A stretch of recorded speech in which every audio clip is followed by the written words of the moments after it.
It's showtime, folks. Welcome in. Chasing Big Joe, 102.5-106.3 The Game. He's Big Joe Dubin.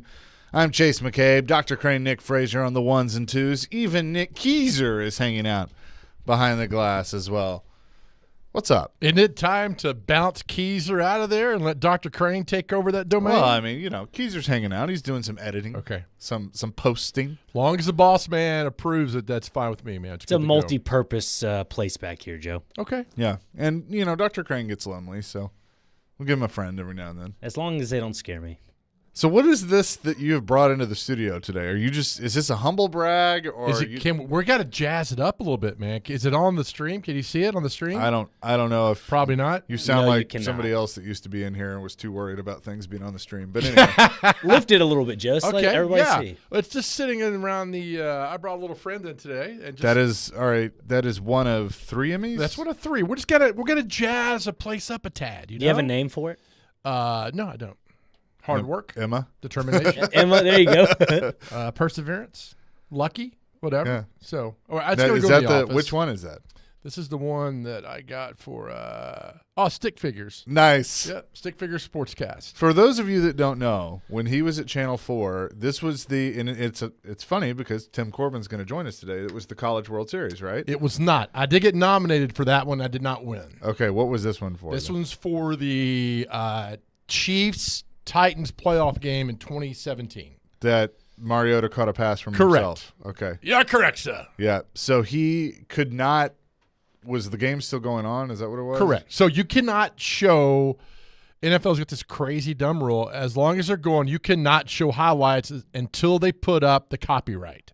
Right. The game could be over, and we could chat for 20 minutes. If the copyright's not up, you cannot show the game. This is also for the NCAA basketball tournament. Yeah. It's for a lot of things, I feel For the tournament, you can't put it up until the session's over. Remember, it's blocked, like 11 and 1, and then 6 and 8.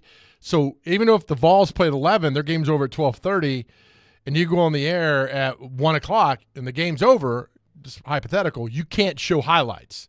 I mean, they are like, no. So you improvise, and I came up with things showing stick figure highlights.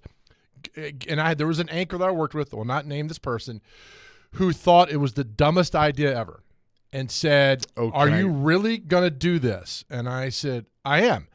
And they said, well, I've never seen this before. I don't know how this is going to work. And I'm like, look, I got 3 minutes. Just trust me. They're not there anymore, are they? They're not. Yeah. And this person, after it was done, said, that was absolutely amazing to watch all that happen. And then the reaction on social media, I said, I don't do it for the reaction. I do it just to have fun. I want you to take away some fun with that. So, and that's what it was. I'll whisper in your ear who it was in a little bit. I think I know who it was, but Walter Cronkite. he was not having any fun with me that day. No. But I said, "Look here, Walt, buddy." So it was one of the most creative. I remember when you did it, and I was like, I texted you, I go, Joe, that's hilarious. Like that's the funniest thing. And now what's funny, even funnier, is that imitation is the greatest form of flattery. It is. Because I have seen others do it, and I always say like, hey, you weren't the first. Yeah, thank you. Yeah. But there was a I forgot who it was. There was another guy in another market that posted it and was bragging about it, of thinking that he had, it was his idea, and I'm like, nope. Yeah, it was recently too, and that guy got all the networks. And somebody said, "Are you jealous?" I'm like, "No, good for him." Right. I'm sure. I don't know anybody who did it before me, but I'm sure somebody did.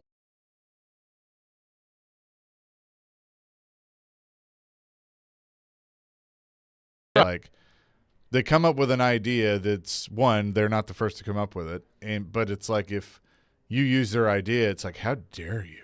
How dare you not give me credit for that idea? And I'm like, you realize there are no new ideas, right? That's right. Yeah. Like everything that is being done today is just a continuation of what's already been done. Everything. And even the great comedians will tell you that you take an idea, you kind of spin it your own little way and have fun with it, but the kind of the foundation was set a long time ago, and just go have fun with it, and that's it. But I am excited, though, Chaser, about our question today. Yes. Yeah, me too.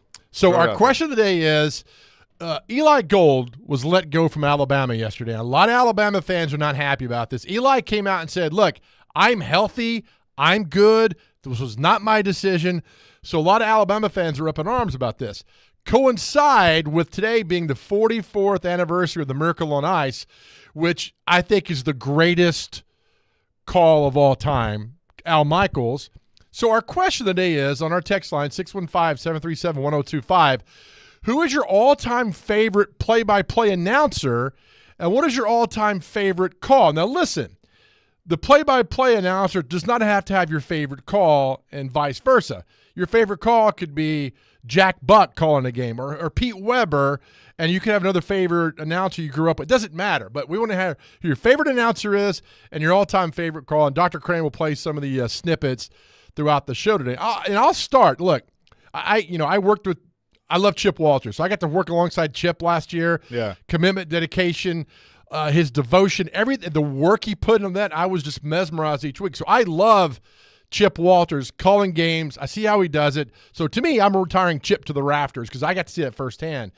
But growing up here, I mean, John Ward. John Ward called basketball by himself, which is a daunting task. And John Ward's legendary calls. But to me, as a basketball announcer, John Ward was amazing. Amazing. Yeah, I almost – look, he was iconic in football too, but I almost liked his basketball calls more than football. Yes. I mean, so as a young and aspiring broadcaster, I did play-by-play. That was really what I wanted to do. And called high school football games at FRA, basketball games. And I made everybody laugh because, like, on my first game doing basketball, guy hit a three, and I said bottoms. As kind of a homage to John Ward. Did you say it like that, or did you put some oomph into it? No, it probably was like that. I mean, it was. I listened to some early calls of myself, and I'm like, I had zero energy. That's all right. Voice shaking, all those things. But look at you now, man. I'm proud of you now. Look at me now. But yeah. So John Ward is certainly a good one. My favorite play-by-play. And I think a lot of people will say this, a lot of people will argue this, but my favorite play-by-play person is Al Michaels. I grew up idolizing Al Michaels. Right, yeah. And now we're not talking. We don't want color commentary. We don't want just the play-by-play. Yes, sir. And look, in racing, I can throw racing in it. Mike Joy, who's still doing it for Fox, he was who I grew up with, and a lot of that's a very good underrated one too. Yeah, and a lot of people. In NASCAR, we'll say Ken Squire, who just recently passed away, and he's certainly one. But like for me, and Barney Hall, from MRN, but for me, growing up, it was Mike Joy. Mike Joy called, Dale Earnhardt to his Daytona 500 victory, and that's my favorite call. 20 years of trying, 20 years of frustration. Dale Earnhardt will come to the caution flag to win the Daytona 500. Nice. I will always remember that. I like that's good, yeah. So that's the best part about this. There's no, it's subjective to where you grew up. Like if you grew up in Kentucky, is it Kaywood Ledford people listen to? In Georgia, it's Larry Munson. I mean, so on and on. So there's no wrong answer here. We're just curious to see who is your favorite person of all time that called the play-by-play. And so, again, I've retired Chip Walters to the rafters because I got to work with Chip, and it was fantastic. But, I mean, John Ward in basketball was amazing. We love Joe Fisher. Joe was great on Vanderbilt, the football, and especially baseball. Joe did baseball by himself, which to me is – you imagine calling a college baseball game for 4 hours? Oh, yeah. I'd be reading Wikipedia of people in the stands. I mean, I would not know what to do to keep my attention to that. And I'll give it to you, Chase. I'm not a play-by-play guy, but doing the post-game and intermission shows when the Preds are on the road, that's not easy. I don't think I could do that as much preparation as I do. I was like, I can't. I don't have time to do all this. I'd mess up all the names, mess up scores. To me, that's tough to do. Yeah, it's not easy. And like it's funny, I was talking to somebody yesterday that there's a balance in being a sports talk radio show host like I am right now and then doing pre and post, which you kind of have to change it up a little bit, because you're covering the team, working for the team in that aspect, and in this, I'm just a talking head. So but yeah, we'll take your calls and texts on this. This is going to be fun. We'll be playing some clips throughout the show. Your favorite play-by-play person. And then also your favorite call, 615-737-1025. That's our phone and text line, driven by WilsonCountyHyundai.com. But coming up next, we will get into the Predators. They continue their road trip tonight, game number 3 of a 5-game road trip against the LA Kings. Assistant coach Dan Hinote going to join us. Coming up next on the Chasing Big Joe Show, 102.5, 106.3 The Game.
Chasing Big Joe on this Thursday. Predators back in action tonight against the LA Kings as they continue their road trip.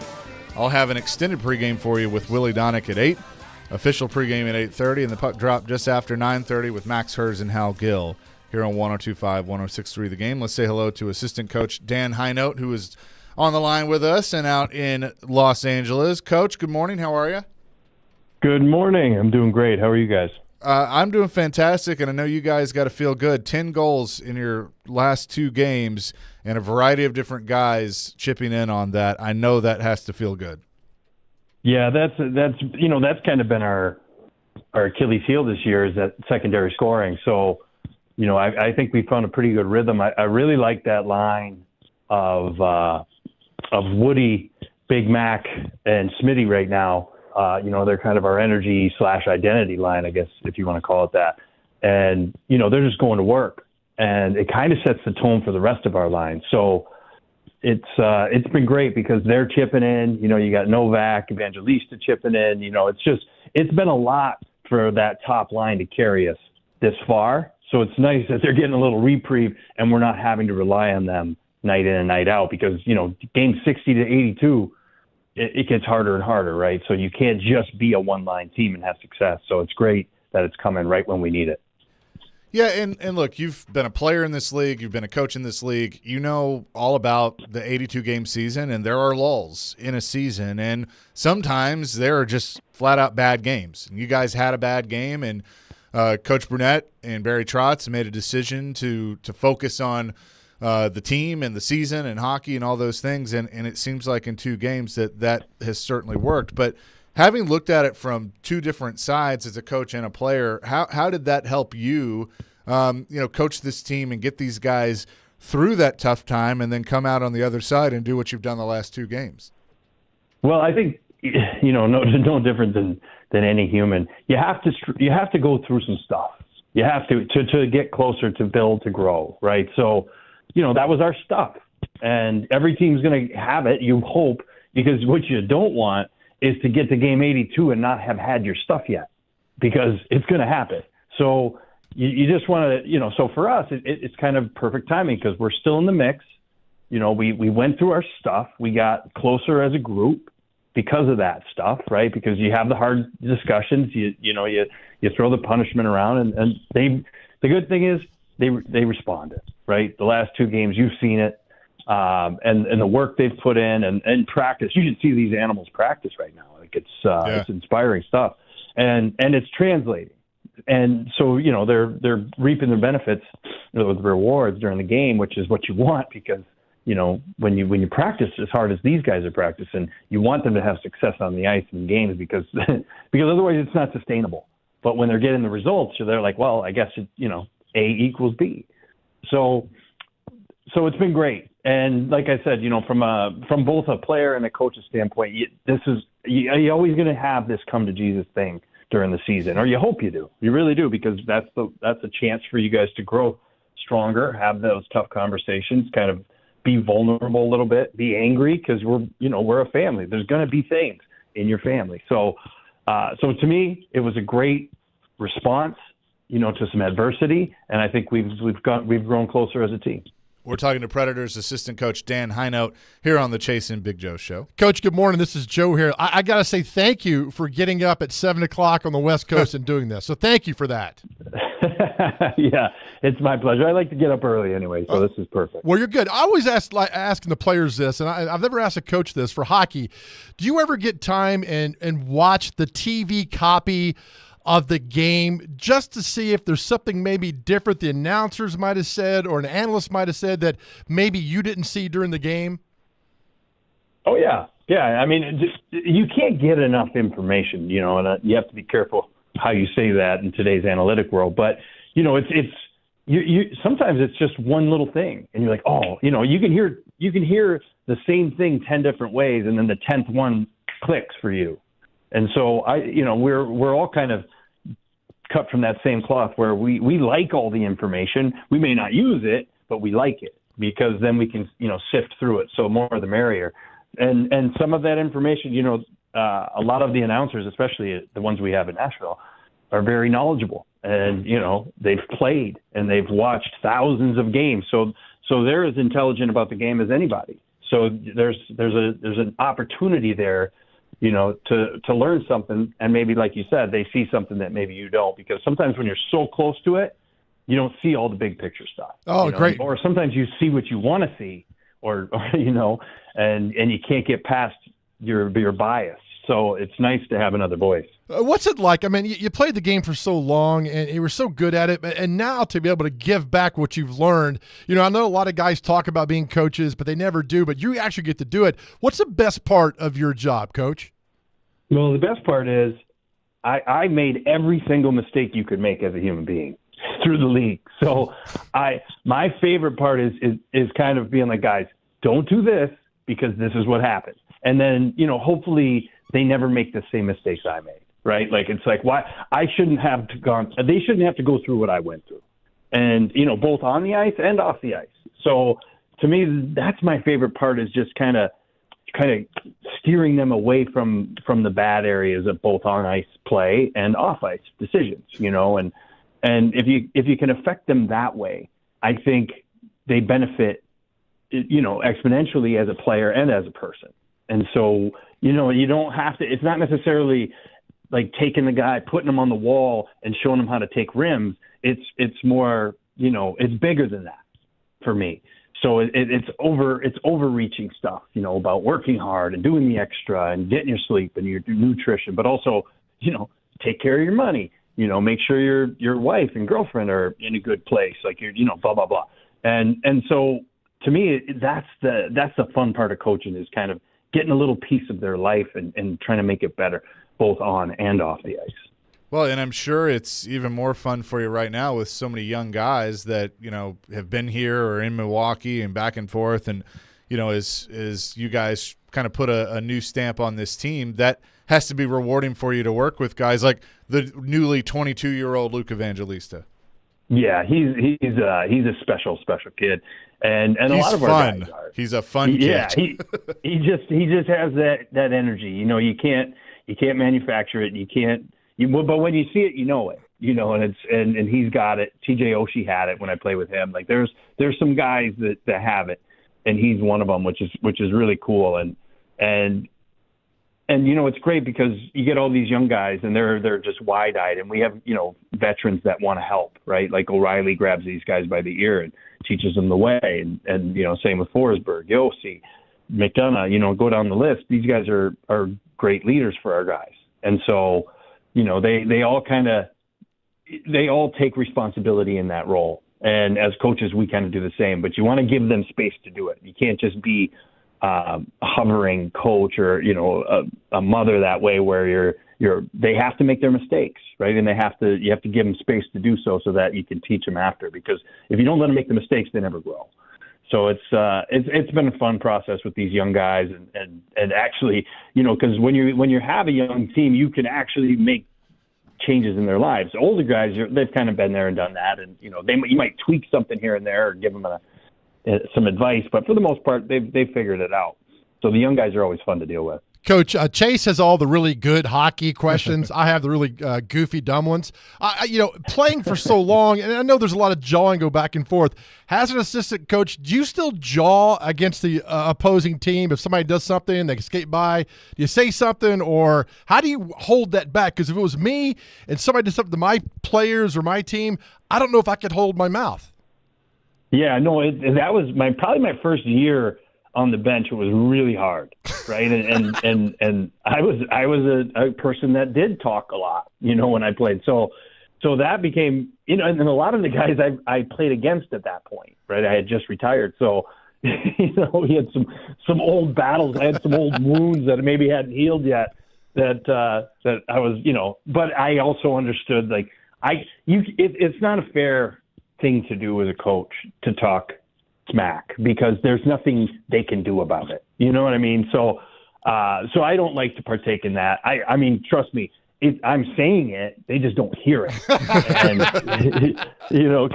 because I've learned that you can't really talk smack to a person that's on the ice, because they can't do anything about it. In hockey, that's what I love most about hockey, is there are repercussions. And and I wish more of the real world was like that, where if you said something or did something, like, you have to pay a price. But as a coach, if you're to talk smack to a player on the ice, there is no repercussions, and to me that's a little bit unfair. So so I don't partake, but at least not to where they can hear it. But I'm still saying it because I have to get it out. But they just don't know. So somebody wanted me to ask you about where this came from. Of if a guy does a good job on special teams, you award them with like an action figure or a figurine or something. How did that all come about?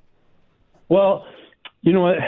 At the end of the day, we're all children in that locker room, right? Like we're immature Neanderthals, and you know we're competitive. And now these guys make millions of dollars, right? So they can go and buy all the figurines they want, but what they can't do is get the ones that are in my office, and unless they do something special on the kill, right? So that save the other day, I was telling my girl Teresa, like and I showed her the video, like she cares, but the other day we were killing against Vegas with 6 seconds left in the second period. It's 4-1, and they make this nice play over to Marchessault, who's kind of put himself at a really hard angle for the goalie to get to the post, kind of what Draisaitl does in Edmonton. And so it's a one-timer, and like he's celebrating as he's shooting it. It's that open, and there's 6 seconds left. If that goes in, that in-between period speech from their coach is completely different because it's a 4-2 ball game, right? Instead, Lankinen gets over, makes a skate save. It's one of the best saves of the year, and now they go into the end of the period with a little bit demoralized, right? And that changes that little save right there changes the game. So my point is, when you have a special play like that, you get a figurine, and so he'll come up, you know, I'll do a little presentation at the beginning of a meeting. He'll come up and pick a figurine, and then he'll put it in his stall, right? And there's a theme to it. I won't get into, but there's a theme to it, and they all kind of, so they're vying for these little figurines, and it's a competition. And when they win one, it goes in their stall. It's kind of like, I got one and you don't. And what it does is it kind of drives a little inner competition, where if I'm on the kill as a player, I want to get one of those figurines. I want all those figurines in my stall, right? So maybe I make, you know, and like I said, are they going to try hard? Who knows? But it's just another fun thing to kind of break up the monotony of an 82-game season, where, you know, when you make a special play, and especially on the kill, it tends to get overlooked. When you make a special play on the power play, it usually ends up in the back of the net. The world knows. But on the kill, it can go unseen. But those figurines in your stall kind of tell your teammates, this guy's doing it right on the penalty kill. So they're all like in competition for these things. And so it's just a little reward. And like I said, they can go buy all the figurines they want, but they can't get the ones that are in my office. So those are the ones they want. That is such a cool story. Very, very cool. Coach, appreciate you getting up early with us and doing this. Good luck tonight against the Kings, and we'll talk again soon. Awesome. Thanks, guys. Talk to you soon. Absolutely. Coach Dan Hinote, assistant coach for the Nashville Predators, joining us here on the Chase and Big Joe show. Usually a coach joins Robbie and Rexroad, but with them being on the West Coast, they joined us. So glad we got to do that. That's great, he's man. Such a cool guy. That was great. Still jawing, still tall. I love it. I mean, that's chirp. The passion for doing that. He's got a great backstory too, man. Oh, yeah. Drafted, was at the Air Force Academy, and then gets drafted by the Avalanche. I mean, so what a plus. What a great thing to have that kind of coach, that kind of attitude on your team, man. That's really cool. What's cool too, so he played with Chris Mason in St. Louis, but all four coaches played like significant time in the National Hockey League. Andrew Brunette, Todd Richards, Dan Hinote, Derek McKenzie. That's pretty cool to think about. And then, you know, Benny Vanderklok, the goalie coach, has been doing it forever. Look at you, man. As well. So it's just the experience that the Predators have in their coaching staff. That's really cool. What just a great line, man, of jawing back and forth. Oh, yeah. Because it doesn't get out of your system. It doesn't. Reset our question? Yeah, we'll reset our question. Your favorite play-by-play person and call, and they can be different. Your favorite play-by-play person can be different from your favorite call. And the reason being 44 years ago today was the Miracle on Ice. Yes, and we will read some of those responses next and also continue the discussion on the Predators. Chasing Big Joe, 102.5, 106.3, The Game.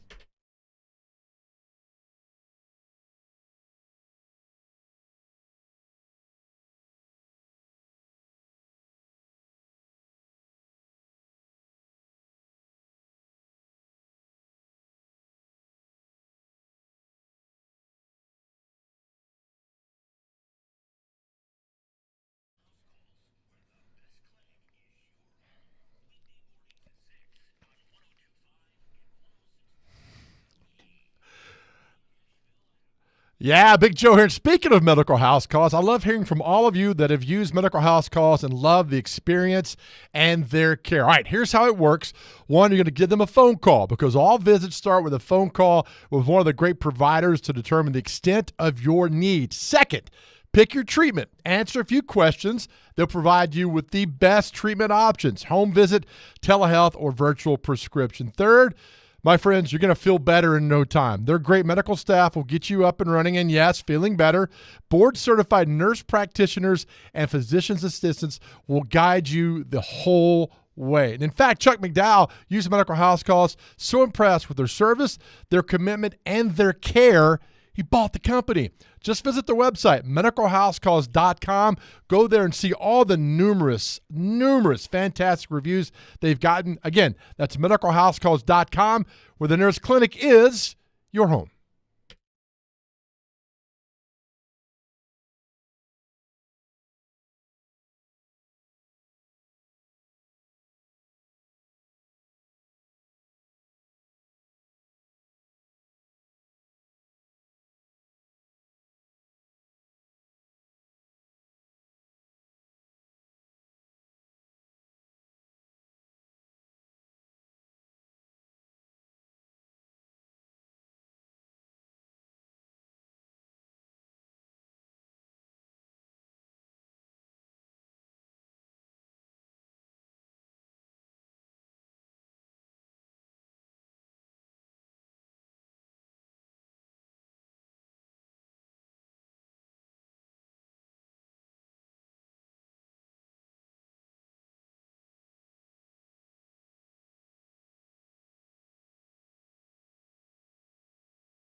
Bobby Labonte goes to the outside.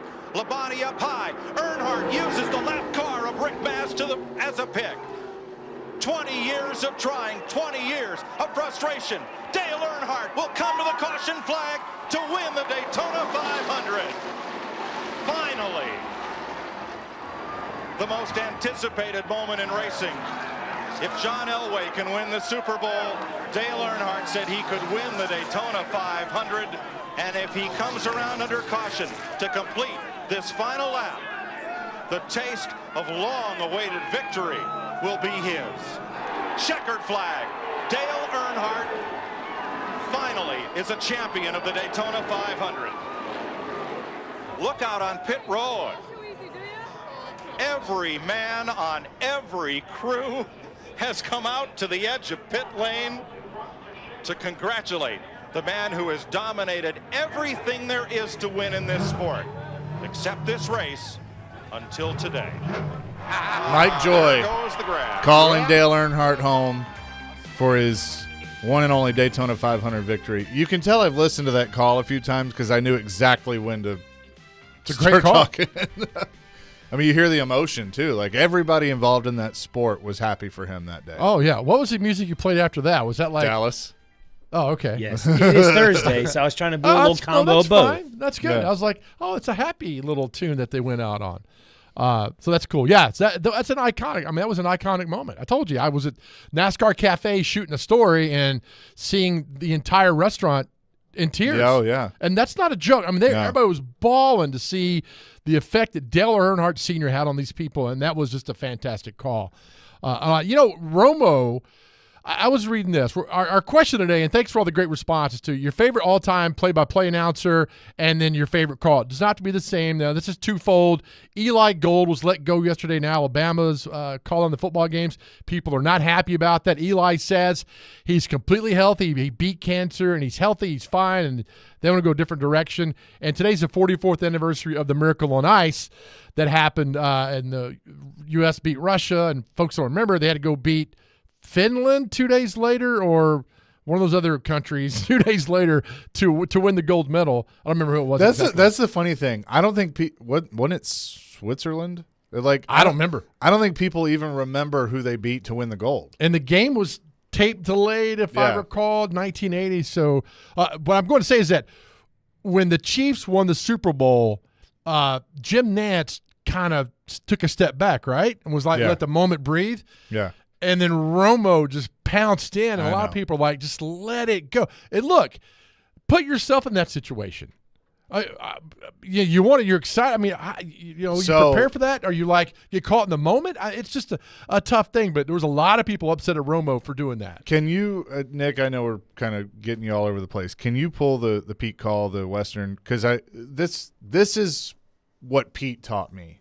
That it's natural. You have to let it be natural, that you can't plan a call. Like a lot of people will be like, I've known some play-by-play people that they plan their calls, that they, if this happens in the game, this is how I'm going to call it. And it's like, you got to let it be natural. You just got to do it. Sure.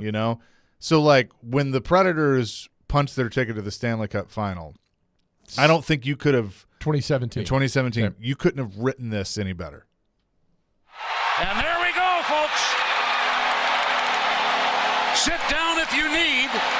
The Nashville Predators are going to the Stanley Cup final. I mean, like he let it breathe for a second. He explained what was happening. And then even after that, kind of gets out of the way and you just take it in. And that's radio. That is. And you just, but Pete's so good and there's so many others. Vin Scully was this way. A lot of the baseball announcers of yesterday, Euchre's good at it, of just you kind of let it tell the story. And even if you're on radio, you can let the crowd, the moment, tell the story. Well, I think you've got a 1A, a 1 and 1A, I think the call that Mike Joy did for Dell Sr., but I think we all love this call. 7 seconds. You've got 10 seconds. The countdown going on right now. Morrow up to Schultz. 5 seconds left in the game. Do you believe in miracles? Yes! Unbelievable.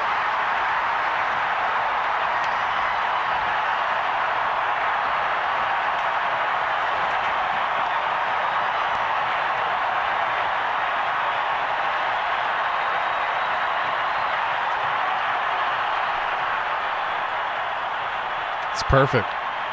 It is. Yeah. It really is. You lay out. And that's TV, so – but Al – and it's hard to believe that's Al. Right. He sounds so young, but – You think he bet on that game? Yeah. Maybe. Uncle Al. Oh, man.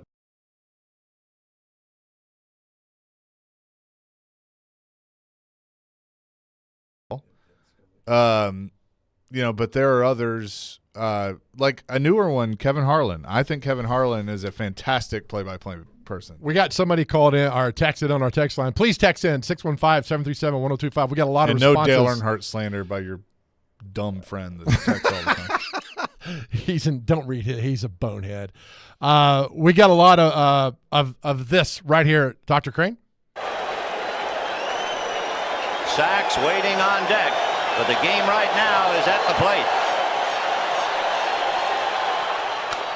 High fly ball into right field. She is gone!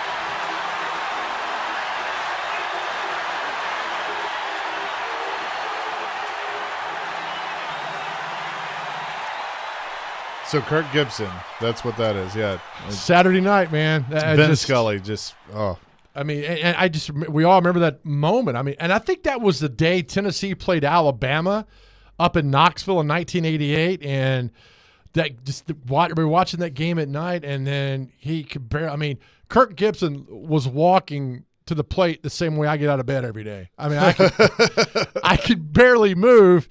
And he did that. And Chase, I got to tell you, man, it was just if social media would have been around back then, it would have collapsed social media. I mean, it was that iconic, and for the call and everything that went on, it was just amazing. And we've got a ton of I know, and all these calls are just flooding back to me now. I mean, go ahead. Yeah, go ahead. 4650 says Vin Scully's call of Kirk Gibson's home run 88 is my all-time favorite. Remember it vividly.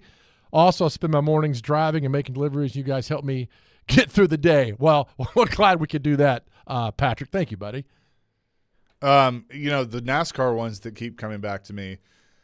Somebody said this on the text line, the Dale and Dale show, when Dale Jarrett beats Dale Earnhardt to win the Daytona 500, and in the booth was, I think Ken Squire was still in the booth, but it was Buddy Baker and Ned Jarrett, and Ned Jarrett is Dale Jarrett's father. Right. And the producer, or Mike Joy could have been in the booth, but they basically said, let Ned call his boy home.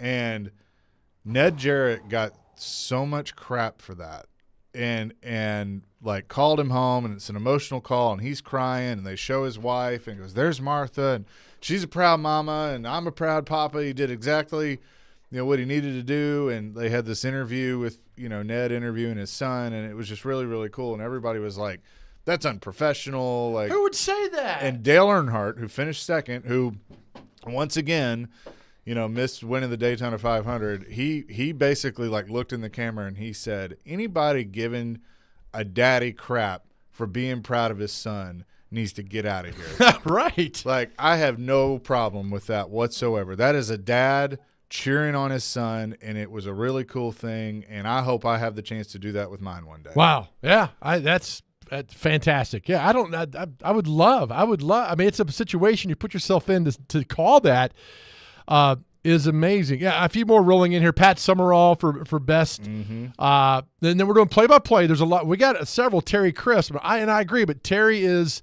an analyst, and he's fantastic on that side of the booth, whereas Pete Weber is iconic and one of my favorites on that side of the booth. Doc Emmerich is another one. Doc Emmerich, yeah. So it's just, these guys were so like Kaywood Lefford's coming in for those. And to reset, one of mine, I love John Ward. I grew up in Tennessee, but it was his basketball calls they did by himself were just so great and so fantastic. And you get into the business, realize how the hell did he do that by himself for so long and do that? So John, and of course I'm working with Chip Walters. To me, Chip is at the top. I've retired Chip to the rafters for how great he is and the preparation. And what you see these guys, the preparation, the dedication. We've seen this with Pete as well. You have a whole new respect for him. It's funny, too, as we go to the break, there are calls, like I recited the Dale Earnhardt, the Mike Joy calling him to there are calls that I just have memorized that I could repeat, like Mike Keith's Music City Miracle. Yep. There are no flags on the field. It's a miracle. The Titans have pulled a miracle. Like that will always live in my head, like John Ward calling the missed field goal against Florida. In 98. That's right. That will live with a lot of people. Yeah. So there's so many. So keep them coming, keep them rolling in. 615-737-1025, our phone and text line, driven by WilsonCountyHyundai.com. Tim Corbin at the top of the hour, chasing Big Joe, 102.5, 106.3 The Game.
Early. Had a runner at third, nobody out in the first and didn't score. Second and third, one out in the second and didn't score. Smith corks one into right down the line. It may go. Go crazy, folks. Go crazy. It's a home run, and the Cardinals have won the game.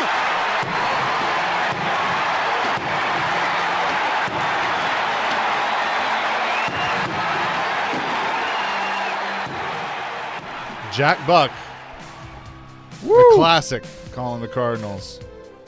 Famous play-by-play people. Chasing Big Joe, 102.5, 106.3 The Game. One of the texts on a favorite call, and these are all flooding in, so of course I've lost it. But Jameson says, Joe Buck calling David Freese walk-off in the 2011 World Series, and then the "We will see you tomorrow night," which, of course, was homage to his dad, because Jack, that was his phrase that he used, especially in the playoffs. But I've heard Joe do an interview of why he did it, and he goes, it just made sense to, tribute Dad, and it was the Cardinals, and it felt right. So Joe Buck doesn't get enough credit. I actually think Joe is a very good I think he's fantastic. Yeah, and I miss him doing baseball. I really do. I think he's fantastic. And so people just get all up in arms over this and that. By the way, shout out to our Dr. Crane, because we are bombarding him with Dr. Crane. Great job with all these. I just sent you another one from the Tennessee-Georgia game, the famous hobnail boot call that. So thank you for all that. Yeah, and these are great, because talking to you this morning, I'm thinking about the John Ward call. And I'm 15 years old again. Listen to John Ward called Dyron Nix and Tony White and Dale Ellis. I mean, and those were average basketball teams. They weren't that good, but it was just John Ward doing it, and you'd listen to him, and it was really cool that, we got some Kaywood Leffords that have come in. Howard Cosell. That's what I was going to do next. The Howard Cosell interview, 2 parts. The one, and it has nothing to do with sports. It was a Monday Night Football game. We brought, and I'm going to give it to you, Dr. Crane, you can find it in a little bit, the John Lennon. Have you heard the John Lennon interview? And then the one where he announced that John Lennon's been killed. Yeah. And I remember watching that. I'm thinking, and so that was 40. That also was 43, 44 now, was years he, later. when he announced Lennon, he wasn't doing play-by-play. Yeah, he was on the broad. Yeah, it was him. I think it might have been Gifford and Don Meredith. Maybe Don Meredith. Maybe OJ or Joe Namath. I don't know, one of those. But he did that. So, but Cosell was, and we got a text that sent in 615. My dad loved Howard Cosell. 737-1025. Howard Cosell started to quote the lines from Rod Stewart's Forever Young during the final round of a fight that an aging Muhammad Ali was going to lose. What everyone considers Howard Cosell's choice was at once corny and magnificent. Thank you, Ron from Franklin. Amen on that. Skeeter from Spring Hill, what about the Masters calls when Tiger won and then the Christian Laettner calls? So Tiger's first Masters would have been Vern, right? 97? Yeah, that would have been I don't know. Vern Lundquist, probably. I don't know. Maybe, I don't know. We'd have to look that up. But and then Christian Laettner, I don't remember who was on the call there. That was 92. God, that was an amazing moment in sports. Rick Pitino always said that if you do it over again, he would have guarded the inbound because Grant Hill was, I think it was Brian Davis, launched it all the way down the court. And who was, and I hate that I'm blanking on his name right now. His last game was the 2005 Rose Bowl. Keith Jackson? Keith Jackson. Yeah, Keith Jackson. How did we forget about him? Keith Jackson's awesome. Now, Keith Jackson called him the Sugar Bowl when Tennessee whipped Miami's ass. Was amazing because they were all like, well, I don't know how Tennessee's going to win this game. And then Testaverde goes down. I mean, the entire time was a great call. How did we forget Keith Jackson? I mean, how? Yeah. I'm glad you brought him up because, I mean, he, did he not call the Rose Bowl the granddaddy? I think he came up with that. The granddaddy of them all. All right, so we got one. Dr. Crane, which one is this now? Is this the hobnail boot? All right, here we go. Hobnail boot. And there's a touchdown! Touchdown, my God, a touchdown! We threw it to Haynes. We just stepped it with 5 seconds left. My God almighty, did you see what he did?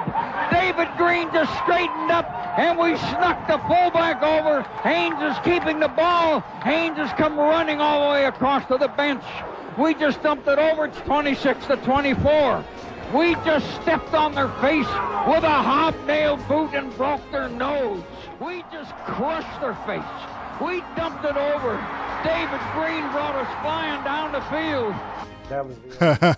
That's a good one. That was 2001, man. 26-24, Georgia defeated Tennessee, and I'll never forget that because I think Tennessee had gone down and scored, and then David Green, probably one of the most underrated quarterbacks ever in the SEC. He held the record for most wins and most games played for a long time. To go down and do that, and Larry Munson with the hobnail boot call was something else. Yeah, and here's something else, too, because I know Rexroad brought this up in his rant yesterday because he kept, Larry Munson right there kept saying we. I have no problem with that. I don't do it, and when I'm like working for the Predators, I rarely will you hear me say we. That's just my personal preference. But if a play-by-play person or whatever that works for the team that is calling on the home broadcast refer to them as we, I don't have an issue with it. If it's like Max did, I'm fine with it. If it's the whole time like we, then I got a problem with it. If you do it so much and so much. Well, yeah, but I mean, like, there's some color analysts that, that played there. Like, I think an analyst is different. Yeah. I think an analyst. But, I mean, you're a part of the team as a play-by-play guy. I just don't – I know. I think it takes away from what the players and coaches are doing. If you do it like, hey, we'll see you tomorrow night, that's fine. But it's like, we held them on fourth down. No, you didn't really hold them on fourth down. You know what I'm saying? But I get what you're saying. Yeah. And so to get all up in arms of this is a lot of nonsense, but it is what it is. But I don't like it when when the Titans made a run to the playoffs, all the TV anchors – we're gonna win. We're gonna win. Yeah, I'm like, you're gonna watch, and they're gonna play. We're gonna watch, and they're gonna play. Stop doing that.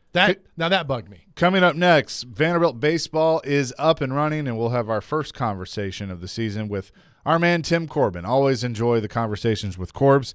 He'll join us next. Chasing Big Joe, 102.5, 106.3 The Game.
Chasing Big Joe, 102.5, 106.3, The Game on this Thursday. He's Big Joe. I'm Chase McCabe. Dr. Crane, Nick Frazier behind the glass. And Vanderbilt baseball up and running for this season and had a couple of games this week. They have a series against Gonzaga at the Hawk this weekend. And we say hello to Tim Corbin, Vanderbilt baseball coach, who's on the line with us. Coach, good to talk to you. It's been a minute. How are you? I'm doing well. Thank you. Good to talk to you guys. Yeah, so early on in the season, obviously kind of getting into a rhythm with things. Just what's some quick takeaways of what you've seen from your club so far in the early portion of the season? Well, I think we still have a lot of unanswered questions just because of our roster. We've got a lot of guys that we feel like can help us or have similar abilities, so it's trying to find the right guys in the right spots. We're trying to put our rotation together as well, which I think we'll come closer to this week with Carter Holton starting on Friday and then falling back to Bryce Cunningham and Devin Futrell. So they've all pitched for us in the past, which will kind of be a good thing. And then, the 5-game weeks present a challenge just from the extension of your pitching and the innings and trying to find guys that can get on the field. This is a deep freshman class, so it's trying to insert them at proper times so they can learn.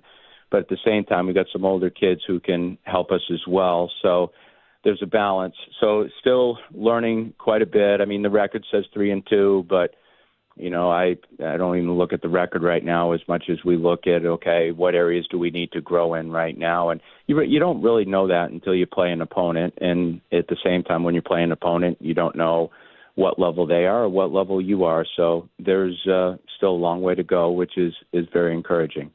So the something I wanted to ask you, you open the season with a 3-game series against Florida Atlantic. And when you play a series against a team, you can learn tendencies. They can learn your tendencies, those things over the course of the series. But then you have a couple of just single games against Dayton and Eastern Kentucky. What's the challenge of playing a team once as opposed to a 3-game series? And how can that benefit your team in having to adjust more on the fly when they don't have a full series to really learn what a team can do? Well, I think it's good in a lot of ways because you can't really focus too much on the opponent, so you can become more self-centered, really, in terms of your growth. And, I think for us, and I say this just conservatively, but, anyone who comes into this ballpark is looking at Vanderbilt and our baseball program as an opportunity to, beat us and post a good win. And I think we get everyone's best bullet. There's a lot of resistance when we're playing Dayton. There's a lot of resistance when we played Florida Atlantic. I mean, those two teams in particular, and even last night in Eastern Kentucky, all those teams showed the ability to come back towards the end of the game. And when you're playing for your baseball life, so to speak, in the 7th, 8th, and 9th inning, it creates resistance within the game, whether you're a defensive player and whether you're a pitcher. And that's only going to help you. And you just can't ever drop your gloves. You got to keep your gloves up all the time. And you take the name and you can scrap it. It's just it's a white uniform, black uniform, however you want to perceive it, but there's no name on it because everyone's really good.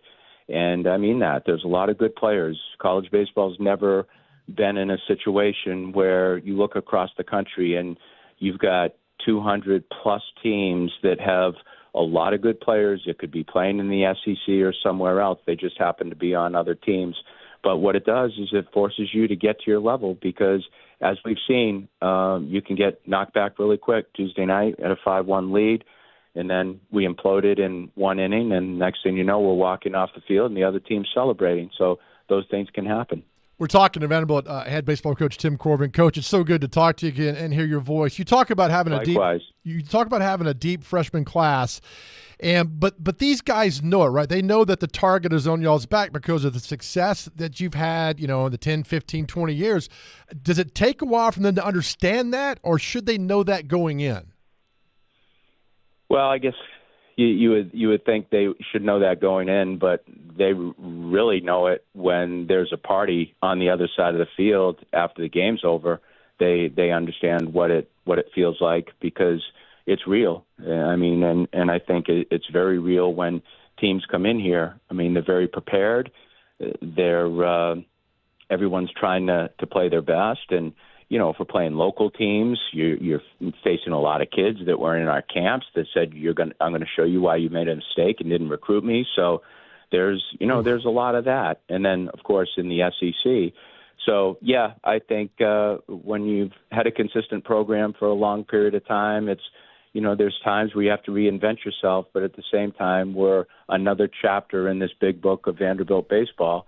And that chapter always has some importance on what's going to happen in the future. So, that's we speak about that a lot, but at the same time, it's very visual once you start to get into action.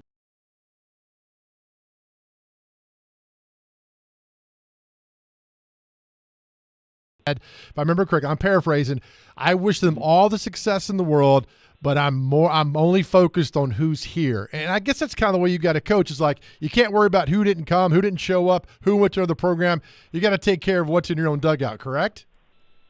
Oh, yeah. I mean, you have to turn quick. And, I mean, sometimes that can be disappointing when you have a player that you felt that you were going to keep. I remember there's been a lot of them, but even a guy like Anthony Volpe, who's the shortstop of the Yankees, I mean, this was a kid who was so dead set on coming to Vanderbilt, academic kid, parents, wanted nothing but college. And then his hometown team that they had season tickets for 20 years decided to take him in the first round, and he was gone.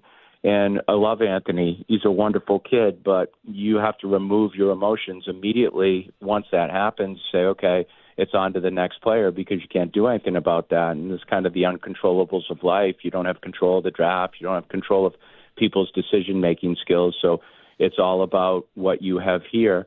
And I think, if you're going to fish in that pool of good players, sometimes you got to throw them back. And that's what we have to do. But at the same time, we've got to take care of the ones that are here and develop the ones that are here, and that's most important. Talking to Tim Corbin, Vanderbilt baseball coach. Now, did I see, I think it was last week, that Dansby came by and was hanging out with you guys?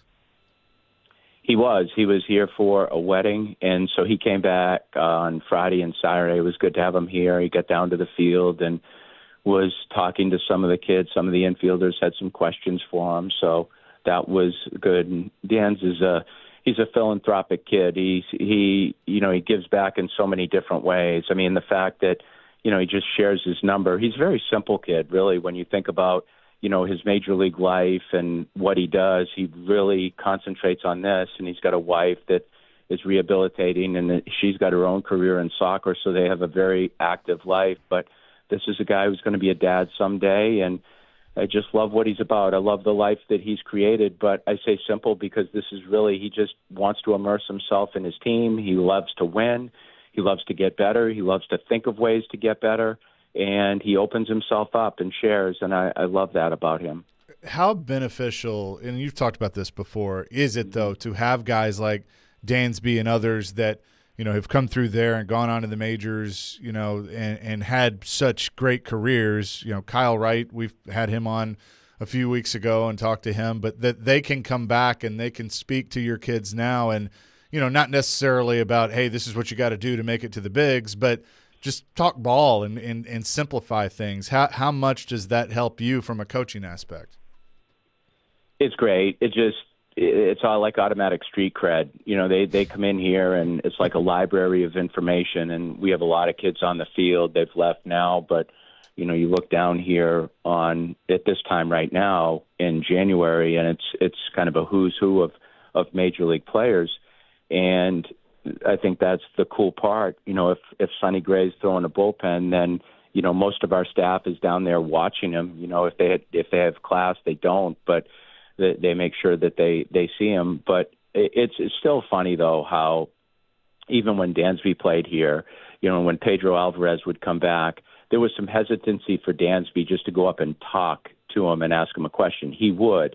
Well, you find that today, too, because Dansby's here, and, there was a young man. He said, do you think Dansby would mind if I'd ask him a question? And I said, hell no. He's a human being. He bleeds like you. He puts his clothes on just like you, too. I said, he's one of us. I said, just go up to him and treat him like, he's one of your teammates, because he is. He's just older. He just left.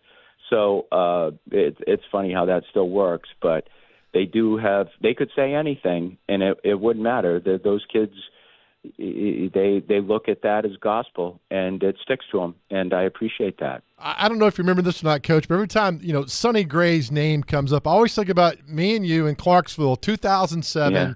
Watching Sonny pitch that night, and we were there for about an hour and a half or so, and just I think they lost the game 1-0, but Sonny was just amazing that time, and that was 17. We've been best friends for 17 years, Coach. Joe, I'll never forget that, Joe. That memory sticks to me because it was Reed Harper versus or Ryan Harper versus Sonny Gray, and they just went back and forth and. They both pitchers were striking out everyone, but I remember we were on the first base side and watching that game. That was one of the best pitch games I have seen in the state of Tennessee. But yeah, you got a great memory. That was a special moment. But Sonny created a lot of those moments in high school too. I know you followed him in football, and I remember going over to our football staff back then because I so bad wanted Sonny here, and I said, would you guys consider recruiting Sonny Gray in football? And I remember the offensive coordinator looking at me, and he said, yep, I would. He goes, my only hesitancy is this. And he puts up two fingers, his thumb and his finger, just to show me 2 inches. And he said, that's the difference right there. He wasn't big enough. And I thought, geez, say that to Doug Flutie, say that to Johnny Manziel, say that to the Russell Wilsons in college. Those guys have a way of winning, and Sonny certainly did. But he was all ours, and I guess that was a good thing. And we've talked about this before, and down memory lane, 2009 in the regions up in Louisville when Indiana loaded the bases with 0 outs, and Sonny got out of it, like the 3rd or 4th inning, and got out of that, and we were like, all right, he's got it. He's something special right here. I remember that too. That was unbelievable, and we ended up, winning that game. But that's the type of things he did that here against Tennessee. His junior year, same thing. Bases loaded. It was early in the game. I think it was the 2nd inning, and he got out of it. He's just got a way about him of kind of those magic moments right there. And even when he wasn't pitching, he was always in the dugout, and he was always chirping me. And because if we get a runner on in 2nd inning, on second base late in the game, he'd always have his cleats on. He'd go, Corbs, he goes, I'm going to run for him. I'm going to run for him. And every time I put him in there to pinch run, he always end up scoring. So he had that kind of magic thing going on with him. Oh, this is so good. Well, Corbs, it's good to talk to you. We're definitely going to be doing this a lot throughout the season. Good luck this weekend against Gonzaga, and thanks so much for doing this today.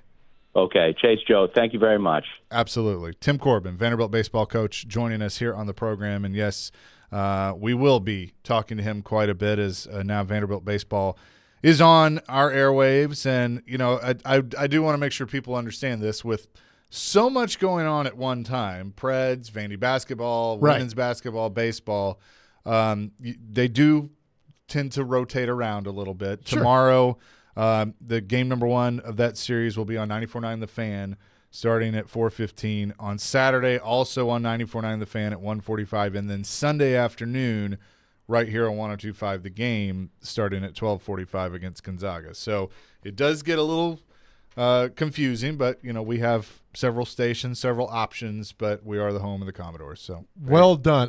2 things. We're going to revisit our question. All the response is great. We want to hear who your favorite play-by-play announcer is because today's the 44th anniversary of the Miracle on Ice. And what is your favorite call of all time? It does not have to be from the same announcer. It could be completely different. It doesn't matter. We want to hear that. Plus, come back. I got an interesting stat for you, Chase McCabe, on Tim Corbin that you might not know, that you might be able to drop at a party and have people like, this Chase McCabe knows what he's talking about. Well, if cell phones are working today, I'd call some people and tell them, but apparently they're having some trouble. So damn it. We'll do that coming up next. It's the Chase and Big Joe show here on 102.5, 106.3 The Game.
All right, let's talk some ESPN Bet. We've been discussing this for a while. It is my favorite sports book and the official sports book of ESPN, and it's live here in Tennessee. ESPN Bet is the only place to find daily exclusives and offers with your favorite ESPN personalities and shows. Sign up today, and new users get $100 in bonus bets for making any sportsbook bet. So whether it's soccer or basketball or hockey or what have you, you make a bet, and as a new user, and you get $100 in bonus bets for making that bet. All your favorite markets like in-game wagering, cross-sport parlays, teasers, and all the props you can handle are all there at your fingertips. That's ESPN Bet. Download today. What a play. You must be 21 years or older and in Tennessee. For problem gambling support, call or text the Tennessee Red Line at 800-889-9789. Terms and conditions apply. See app for details.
Take a shot here. Cunningham looks, play fake, down the left side. He's got Chisholm out there, caught!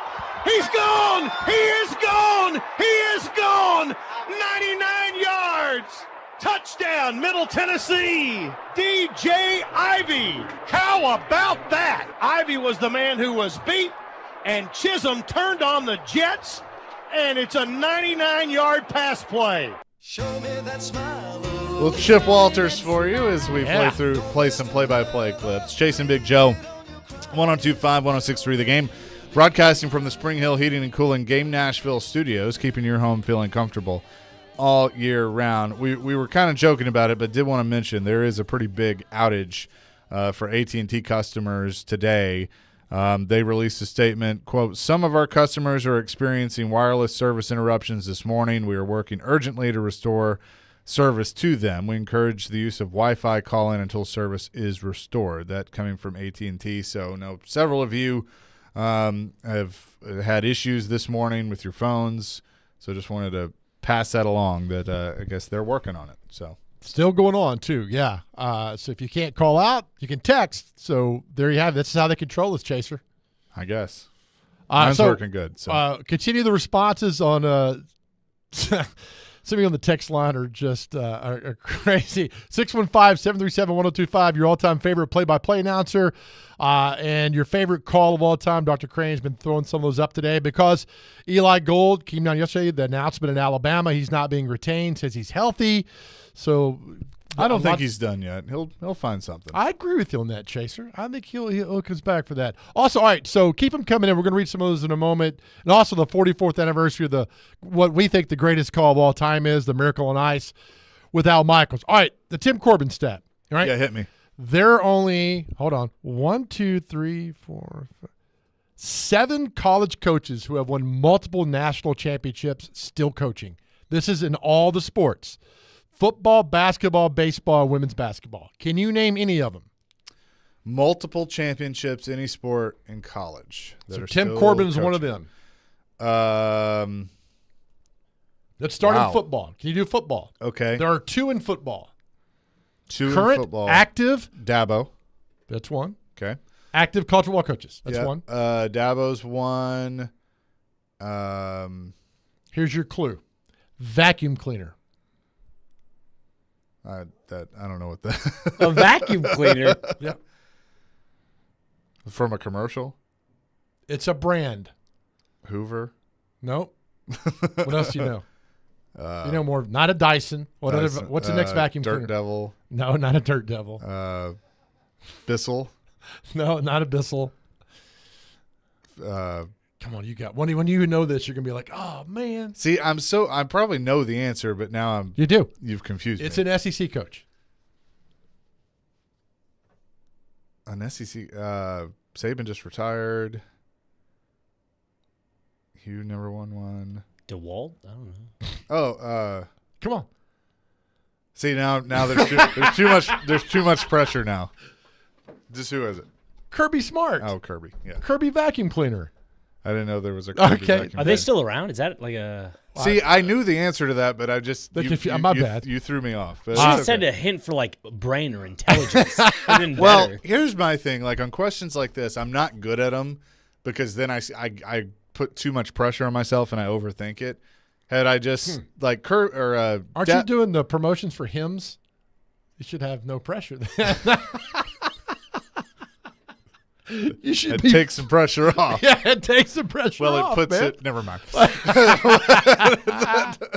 But yes, yeah, Kirby and Dabo. Okay, so Corbin, Kirby, Dabo are the 3 of the 7. Right? All right, women's college basketball. LSU. Kim Mulkey. Yep. Thank you. 2 more. Gino, and 1 more. SEC coach as well. South Carolina. Bingo. Dawn Staley. Dawn All right, Staley. so there's actually 2 college basketball coaches that are active, but one got his title ripped away from him. So there's basically only one that's recognized. Only one college basketball coach currently has multiple national championships. By the way, Gator Tim says, "Come on, Joe. Chase isn't old enough to know Kirby vacuums." Everybody was yelling at me, Kirby. I know it's Kirby. One got ripped away. College basketball, and he is being talked about. He's an active college basketball coach. Oh, Pitino. Yeah. Louisville in 2013 got ripped away. That leaves only one coach who has multiple, according to this list, that's multiple national championships. Oh, Bill Self. That's right, man. Yeah. I was gonna say you better check yourself or you wreck yourself. That'd have been your clue, but you did well, Just buddy. gotta let me process for a second. So Corbin's part of that list. So Bill Self, Rick Pitino, Kim Mulkey, Dawn Staley, Gino Auriemma, Dabo Sweeney, Kirby Smart. Correct. Tim Corbin. And there might be another baseball coach that's that I'm 8. forgetting about, but so 8 together. Yeah. So Corbin plus that equals 8. Yeah. Okay. That's a pretty good stat. Did well on that. Good job. It's a pretty good stat.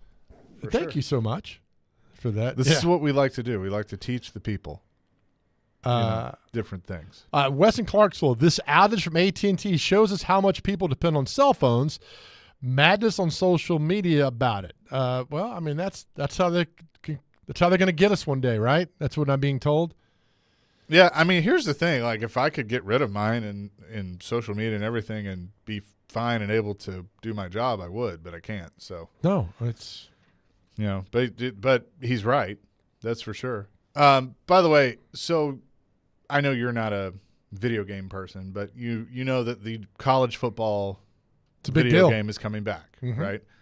Kirk Herbstreit has announced he'll be a part of it. Of course, he is on the play-by-play or color analyst. Look, MTSU football just tweeted something out. Can you explain about the EA? Can you explain that to me? They just moments ago tweeted out I guess they're part of it. Are they paying players now? So I guess that EA, through all the NIL deals and all that stuff, every team has been offered to go into it. And I guess so. They're in it. So MTSU will be a part of College Football 25. There are 134 teams that have been officially announced into the game, and Vanderbilt's one of them as well. Well, I mean, it's going to be everybody. Yeah, obviously so. So they're paying people to have their name in there? Well, there's different. I think they got the schools for the name, image, and likeness of the schools. Okay. I don't know about coaches. Coaches weren't in it before. No. But they might be now. But the players, yes. I mean, there will be some real players, but they get a piece. They get a piece of the pie. According to On3 Sports, each player will receive $600 and a copy of the video game. That's it. I mean, that's what it says on On3 Sports. For not $600 for you didn't do anything. Yeah, I mean that's not bad though. Right? They're like, that's it. No, that's great, man. Huh? But I bet there's gonna be some legends and everything. I'm excited. I don't get to play video games much anymore, but I think we're gonna have to do like a little party, here at the station where we all play. College football. You know how everybody takes like a day off, like for President's Day, because it's like a federal holiday. Let's just take college football day. Yeah, Sean and Bud are gonna be like, "Hey, look, we're gonna be a network for a day." Sorry. Well, I mean, I'm not a big video game guy anymore, but I understand the power of that. I mean, because didn't they have a drone fly over the Rose Bowl and like we're back and all the good stuff there. Is it O'Bannon who got the blame for all this? Yep. And look, it was the right thing. But, it was the Ed O'Bannon case from the basketball games. And so the basketball games went away first, and then college football held on for a little while longer. But it was so cool because, you could play a mode where I could upload and be at FRA as, a quarterback and be recruited and then go play it wherever. With the actual logos. Oh, yeah. With the actual logos. Then you go play at whatever college, and then – you could export your player to Madden and then be in the NFL. It was pretty cool, Joe. Oh, yeah, it was fun. When I was in high school, when I was playing football. I was a 5-star quarterback. See, there you go. Chase McCabe. All my friends were like, oh, you going to make another team builder team for NCAA? I was like, sure, why not? I put the jerseys to an absolute, to the nth degree correct. All my friends loved it. Do you remember during COVID, one of the Barstool guys fired up his old Xbox with NCAA 14 and did the dynasty mode with a coach, and that's where the whole Coach Tubbs or whatever. The Tennessee guy? Yeah, yes. Well, but he coached at Baylor and LSU, and then he went to Tennessee, and he played 20-something seasons with this guy as a coach, and it became this whole thing. Coach, it wasn't Tubbs. It was I do remember you're talking about now. Yeah, but it was funny. 615-737-1025. Come back with more, including resetting the Predators back in action tonight. Got a few thoughts on them. 102.5, 106.3, the game.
Ball comes loose and the Bears have to get out of bounds. Rodgers along the sideline, another one. They're still in deep trouble at midfield. They tried to do a couple of... The ball is still loose as they get it to Rodgers. They give it back now to the 30. They're down to the 20. Oh, the band is out on the field. He's going to go into the end zone. He's going into the end. The Bears! The Bears have won! The Bears have won! Oh, my God! The most amazing, sensational, dramatic, heart-rending, exciting, thrilling finish in the history of college football. The band is on the field. When was that? 82. Wow. John Elway's last game at Stanford, I think. Yeah, so that was Cal Stanford, huh? That's a good one. That's an iconic. Cal Naughton. Let's Gator Tim, thank you. He says Tim Walton has won 2 national championships with Florida softball. So that's added another one to the list. We're talking about active college coaches that have won multiple national championships because we had the great Tim Corbin on with us earlier this hour. Cool. So awesome. Yeah. Thanks for weighing in on that. Tim Here's a good one. I'm sorry to interrupt you. Keith and Bowling Green, I'm a UK fan. Kaywood Ledford was always my favorite. Sadly, his last game calling Kentucky basketball was the Christian Laettner game. Ouch. After the game, he was saying goodbye to the radio audience, and Coach K came over, sat down beside Kaywood, and expressed how much Kaywood meant to college basketball. I've never liked Coach K, but I thought that was a classy move.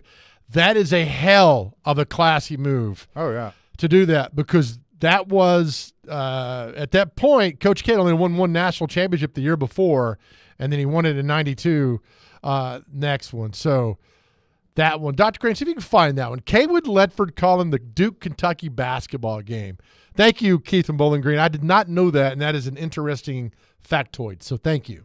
It's crazy to think about. So how many championships did Coach K end up winning overall? Was it 4 or 5? 91, 92, 2000, and after that I get fuzzy because – I mean, he took just a basketball program and – Well, they went in 86, got beat by Never Nervous Purvis Ellison in 86. They got run out of the gym by UNLV in 90. 91, 92, 01, 10, and 15. There you go. 01 was Shane Battier. Yeah. And then 10 and 15, I don't remember who's on the team. But, I mean, they were always there. And then the 91 was when they beat Kansas, I think, in 91 to win the national championship when they had to go through UNLV, was going to go back to repeat. And he was runner-up 4 times, 86, 90, 94, 99. 94 was the Arkansas team, and 99 was Connecticut. But the 94 was the Arkansas team that just hit Scotty Thurman and Corliss Williamson, and remember Bill Clinton was at that game. God, that's crazy that I remember all that, but I don't remember your name. I just don't. Oh, that's okay. It's Chuck. Hey, Chuck, how are you, man? Predators back in action tonight against L.A., and, you know, it's funny. I hope it continues, and I thought that Dan Heino said it perfectly earlier when he was on with us that, you know, every team goes through their stuff, and you want to get your stuff out of the way before the playoffs and all of that. And, you know, his hope is they've gotten their stuff out of the way.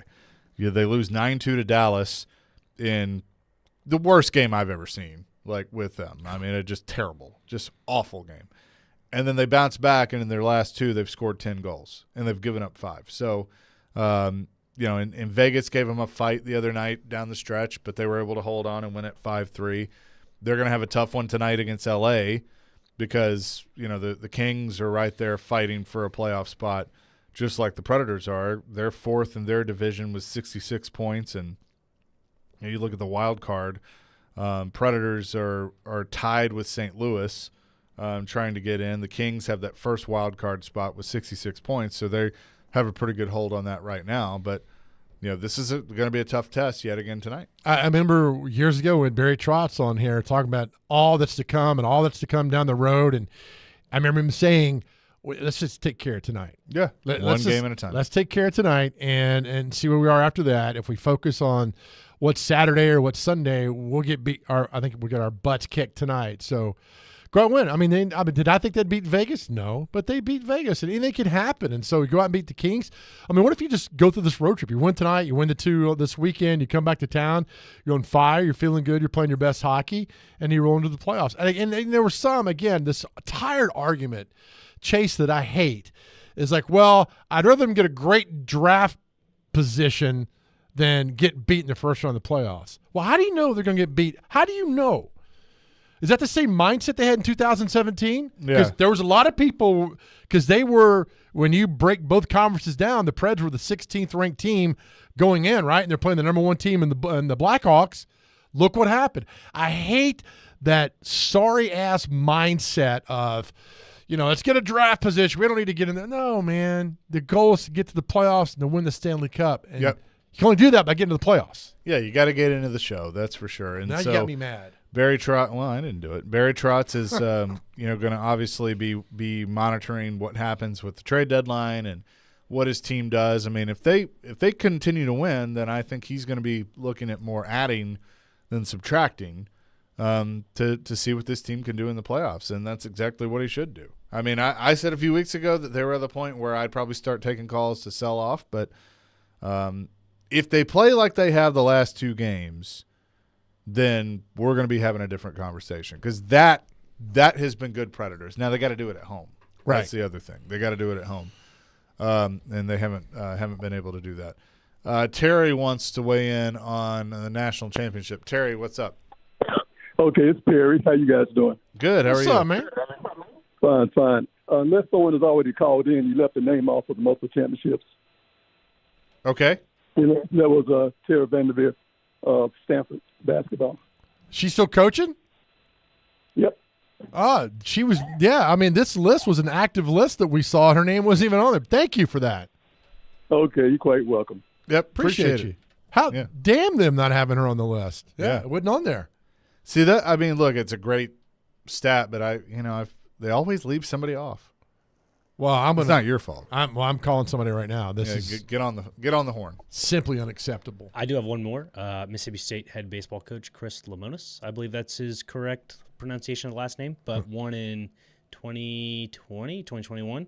So Mississippi State's first national championship ever at their whole university. Well, do they have multiple? Oh, multiple. Sorry. Thanks for listening. Sorry. Well, he's been trying to get a lot of play-by-play. I'm still He's trying. So adorable. I mean, that's right. Good job, Doctor. Yeah, it's multiple national active college coaches with multiple national championships on that. Okay. So, look, we've grown the list. Tara Vanderveer, is it Vanderveer at Stanford? Yeah. And then Tim Walton at Florida. Yep. Softball. So thank you for We're that. growing the list. Yeah. And by the way, the EA Sports, it is all 134 FBS schools. So all of them. It's a lot of money you got to dole out. Yeah. And Chris Fowler and Kirk Herbstreit, 2 of the voices. So I think that'll be pretty cool. Herbstreit. Fowler's awesome, though. Love Fowler. If you missed his interview with Jared at the Super Bowl, go back and listen to it because it was really, really good. I'm a big Fowler fan because he was a big Mike Leach fan. Although Fowler pissed off a lot of Tennessee fans in 1997 when Peyton didn't win the Heisman Trophy. If you remember this. Yeah. Well, remember what he said? No. In the book, when Peyton didn't, and this was the ESPN book by Bill Miller, great book.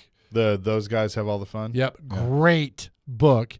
He says that Fowler said that when Peyton didn't win the Heisman Trophy, the state of Tennessee went into a trailer park frenzy. Oh. And remember, game day did not go back to Knoxville for a long, long time, and they said it wasn't because Tennessee wasn't – and I don't believe that. I believe that he got so much hatred for that they were, okay, we're not going to do this. Mm-hmm. Well, coming up next, we'll tell you what day it is and also get to celebrity birthdays and much, much more. It's the Chase and Big Joe show here on this Thursday, presented by Regal Realty Group, 102.5, 106.3, The Game.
And Kentucky. Here's the long pass, and Leitner's got it. Puts down a dribble, turns with a jumper. Good! And Duke wins it. 104-103. That is why they're number one.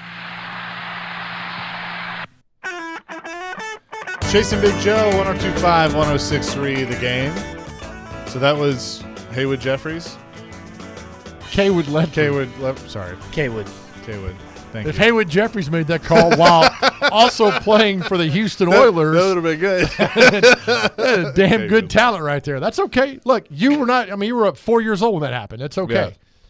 Yeah, half of these, I don't know. Myself, I'm an old man, so that's what happened. Jesse Palmer has announced he's in the college football video game as a voice. Okay, I guess they all will at some point. Yeah. Why not just go get the announcers? Hell, if that's the case, go to each team, right? Oh, that would be awesome. And put their play-by-play and their color analyst in, right? With AI, you could probably do the JoJo makes it. With AI, you could easily do that. I'll take $600 right now. That'd be awesome. I'll do it. That's all you got to pay is me. This you? That's all you got to do is pay me. I just shut my mouth and let the great Chip Walters make the call and get paid. All right. With that, Dr. Crane, tell us what day it is. Bear with me. That's your call. All right. Well, it's fine. How you doing, Joe? Oh, okay. All right. Right to Bert. I emailed it to you, Dr. Crane. Did you get it? I did. I was trying to get all the audio in and all that. He's busy. Excuse me. We'll just skip the birthdays. Let's just do birthdays. That's it's fine. I mean, I can get it real quick. That's no, fine. You're good. Okay. Let's do birthdays. Go ahead. All right. Birthdays. Here we go. Celebrity birthdays. America's favorite game. All right. First birthday, Kyle MacLachlan. How old is he? Kyle MacLachlan. He was in Twin Peaks. Bunch of other things. Kyle MacLachlan. 58. 63. 65. Dr. Crane knows his good TV shows. Dagnabbit. Rachel Dratch. Debbie Downer. How old is Debbie Downer today? 62. 74. 58. Oh, boy. Should have reversed. I think she was on Star Trek. Jerry Ryan. Oh, yeah. 7 of 9. She's still in on Picard. She's on Picard? Yeah, the show Picard. Oh, well, I was going to say that. This is a family show, Chase. Easy, pal. Not that. Easy. Goodness. Jerry Ryan is 49. 55. 56. Dang. Dr. Crane. Well done, buddy. Let's see who this is here. Don't know who that is. Let's see. Singer James Blunt. James Blunt, 44. James Blunt, 57. 50.